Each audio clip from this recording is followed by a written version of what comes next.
That breaking news is another live look at protests continuing into the night in Los Angeles and here in Portland as well in response to immigration arrests and deportations. On the left side of your screen is law enforcement in downtown L.A. earlier tonight with zip ties around their wrists of some protesters. On the right side is some footage from our crews of protesters tonight at the ICE detention facility in Southwest Portland. And tonight we are taking a deep dive at both of those protests as they unfold. Thanks for joining us at 11. I'm Barry Mangold. Now, on the fourth day of protests in Los Angeles, roughly 700 Marines are now responding to the city, in addition to thousands of California National Guard troops. Here in Portland, it's a different situation. Our Tanvi Verma was covering a protest outside the ICE facility near the South Waterfront off of I-5. But Tanvi, in just the last 30 or 40 minutes, you and your photographer decided to get some distance from the protest. Tell us why. Yeah, so Barry, in the last 30-ish minutes or so, a mob of about 30 people charged at us with a bat and sticks. And moments before that, they were yelling racial slurs at my colleague and I. Luckily, we had security and they ushered us out of the situation, and we're totally okay. And we're here to do our job and tell you about how things were before all of that transpired. And while they were passionate, they were certainly peaceful. It's been multiple days since some started camping outside the ICE building in South Portland, many fired up about deportations. My father is an immigrant, and he has been taken from my family by ICE multiple times. It has destroyed us, and he is one of the most hardworking people I know. Portland Police Chief Bob Day confirming 2 protesters were arrested over the weekend. This is an unusual step. We traditionally do not clear the driveway. We did take that initial step on Saturday night, Sunday morning, which I am in agreement with. I believe it was an appropriate action by our members to de-escalate a potentially tense situation. No troops on our streets! No troops on our streets! Over in downtown Vancouver, a similar sentiment. Defend due process! Defend due process! I live across the street from a farm, berry farm, and I watch the immigrants every day go out and work their butts off to provide us food. Others, like this veteran, unhappy with President Donald Trump's decision to bring the National Guard into protests against ICE in Los Angeles. The National Guard should not be there. Let the local police handle it.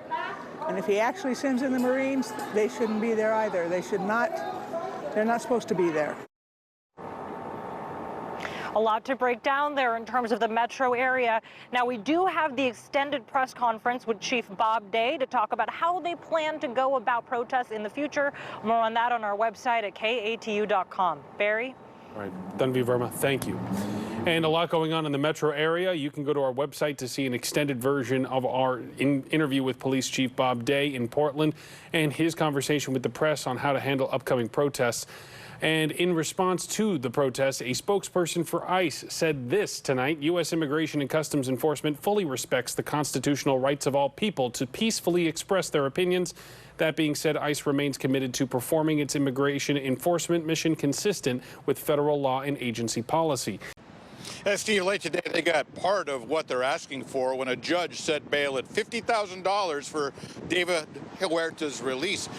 However, Huerta still faces the possibility of federal felony criminal charge, and say that in general, immigrants are coming increasingly under attack.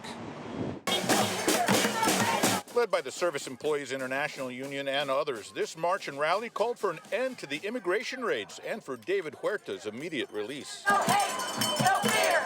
Immigrants are welcome here. Huerta is an SEIU president in California. Union members say he was assaulted, injured, and detained while advocating for immigrant workers. All I can say is that he was exercising his First Amendment rights. Like we do in many of these demonstrations, it's a constitutionally protected right. David Huerta, a U.S. citizen, was picked up. If we're not all angry and outraged and see the demise of our democracy in this moment, then we're not paying attention.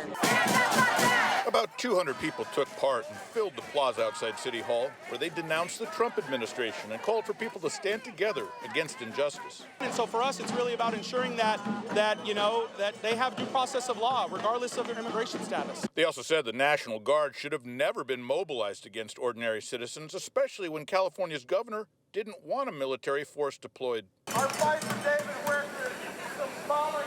Seattle Mayor Bruce Harrell made a brief appearance at the rally and voiced his support for David Huerta and his cause. City Councilmember Alexis Mercedes Rink was also on hand. The Seattle rally ended peacefully, unlike the images we've seen out of Los Angeles with clashes between protesters and police, which led to dozens of arrests. I think this is a moment for us to come together and for our local and state leaders to actually stand and also see this on attack of state and local rights. So although Huerta was allowed to post bail, he is not in the clear at this point. He still faces the possibility of a felony charge for conspiracy to impede officers. Reporting live, Joel Marino, Como News. Joel. And right here in the capital region, the New York Immigration Coalition is also calling for action. Yeah, so lawmakers and allies are set to gather at West Capitol Park in Albany. Lawmakers and allies, that's where they're going to be. Laura, so can you tell us what they're pushing for?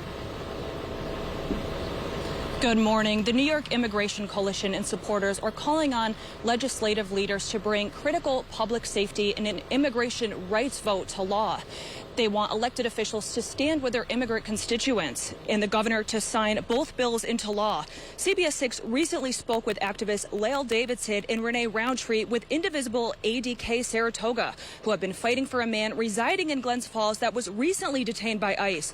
Yuri Zinofiev walked into the ICE office in Ballston Spot twice a year for years, but last week he was detained. This is a man who is a working part of our community, who has been incarcerated for no reason without due process. It's horrific. It's very sad. You know, when you think that he's been here for 25 years, he's been a productive member of our community.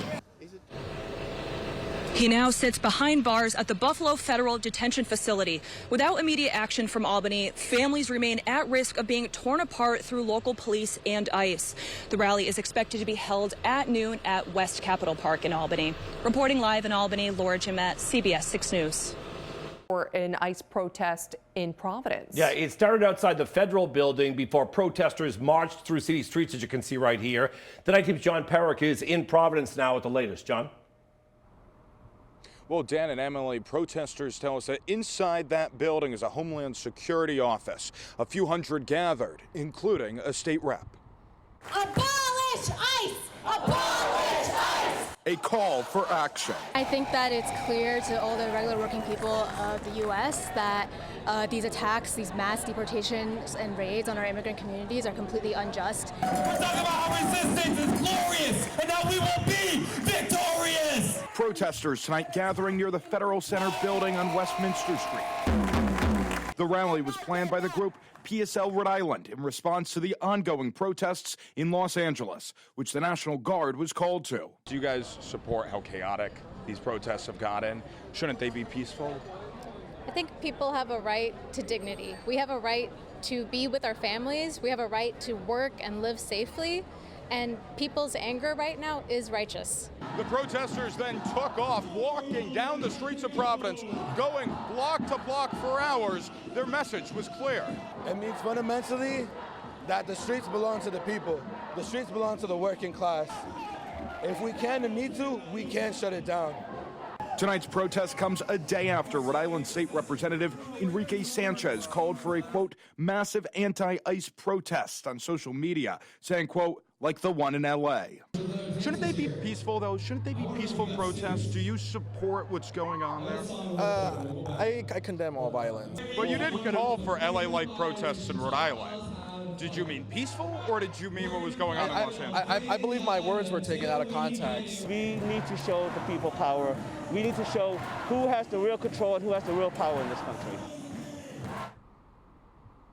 And right now it's unclear if any more protests will ensue here in Providence. For the NBC 10 News Night Team reporting live, I'm John Perrick. Good evening and thanks for joining us. I'm Darian Trotter. The National Guard has arrived in Los Angeles after violent protest over ICE raids intensified Friday. President Trump signed a memorandum that deployed 2,000 National Guardsmen to help restore order there. Law enforcement in riot gear formed A line near the Metropolitan Detention Center after an unlawful assembly was declared. It's where many of the people arrested in ICE raids were being brought. Flashbangs and other irritants were used to break up the crowd. While California Governor Gavin Newsom and Los Angeles Mayor Karen Bass have criticized the move as unnecessary, those in the Trump administration say order needs to be restored. Unfortunately, we've seen some violent protests happen, and that's why these National Guard soldiers are being utilized to help with some security in some areas. They're there at the direction of the president in order to keep peace and allow people to be able to protest, but also to keep law and order. That is incredibly important to the president. The memorandum will allow National Guard troops to be in Los Angeles for at least the next 60 days. Protests are continuing throughout the city today, and we will be sure to keep an eye on them for you. All eyes have been on Los Angeles, but other anti-ICE demonstrations are happening across the nation. San Antonio had its own protest this morning calling for a stop to national ICE raids. News 4 San Antonio's Phil Sterling joins us now live from downtown where it happened. Phil. Darian, first and foremost, this protest was nothing like you've been seeing in Los Angeles. It was a peaceful protest where people spoke out against the deportations going on across the country. They lined up on these steps to have their voices heard. The name of the protest, ICE out of San Antonio. People were holding up signs saying things like abolish ICE and immigrants make America great again. There were even chants saying from Palestine to Mexico, all the walls have got to go. NBC News reports on Thursday, ICE said it had detained more than 2,200 people, the most in a single day ever. Some of those who were in San Antonio with immigrants some of those who were here in San Antonio with immigrants going to immigration court only had their cases dismissed, and then they were put into custody after they went to those cases. We're tired of seeing those horrific scenes that we have been seeing all over the country, where families are being ripped apart right in front of a justice institution where we're supposed to be seeing due process. The protest organizers say it's important to hold protests like this to strengthen the community behind one message. I reached out to officials with the city to see if they had a statement on this protest, and I also reached out to SAPD to see if there are any concerns with any future protests possibly turning violent like some of those in Los Angeles. Phil Sterling reporting live, or well, they didn't get back to me, but Phil Sterling reporting live, News 4 San Antonio.